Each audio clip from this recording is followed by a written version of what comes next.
Мен Ашырбек Мойдонович, премьер-министрге кайрылат элем, жеткизип барыңыз.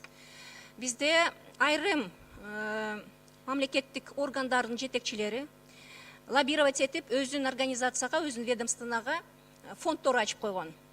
Мына мисал үчүн таможняда фонд развития деп коет экен, жылына мына быйылкы жылга 527 миллион сом бар экен.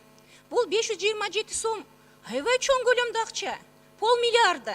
Буну эмнеге иштетет, биз билбейбиз. Анткени бир жетекчиле ушул өзүн жакын адамдарына мынтип да айта алам, бөлгөнү туура эмес. Бул таможенный пошлинадан түшкөн акчалар түз жалпы республикалык бюджетке түш керек. Ошон үчүн мен сизден суранам, бул маселени коюңуздар. Bunday фонддорду биз жокко чыгарыш керекпиз. Ал эми Дастан Арстеспековичке да кайрылат элем. Протокольный поручение, счетный палатага протокольный поручение берип, бул фонддор кандай максатта, кандай багытта иштетип атабыз биз? Бул элдин акчасы, мамлекеттин акчасы. Ошон үчүн мен чоң өтүнүчүм бар, бул акчаны көзөмөлгө алыш керекпиз. Мына быйылкы 527 миллион сомду бул акчага биз жашнакай 5-10 мектепти, типовой мектепти салып койсок болот эле, жыл сайын. Кийинки маселем, биз азыр республикалык бюджетке кийинки 19 жылдын бюджетине көп жылдан бери уже 5-6 жыл болуп калды, мен эмеге киргизгемин. Ош областына, Өзгөн районунан келатканда, Ош шаарына кирип атканда буква Т деп коебуз, биз ал жолду Шаарка өлөкмөтүнө Карасуйский районго кирип кетет эле. Бул шаарга түз. Бул Ош шаары бул республикалык деңгээлдеги чоң шаар.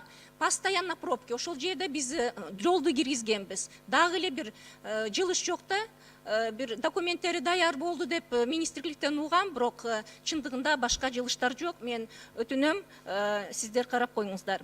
Өткөндө биз бир топ депутаттар Санкт-Петербург менен Москвадагы биздин эмгек мигранттар менен жолугуп келдик. Чындыгында көйгөйлөр көп. Мен ойлойм, бул маселе боюнча министрлик болуш керек структурада. Кыргызстанда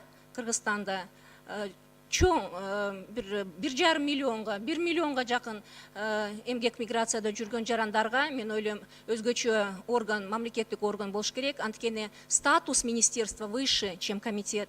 Мына бул жерде МИД, МВД, министерство,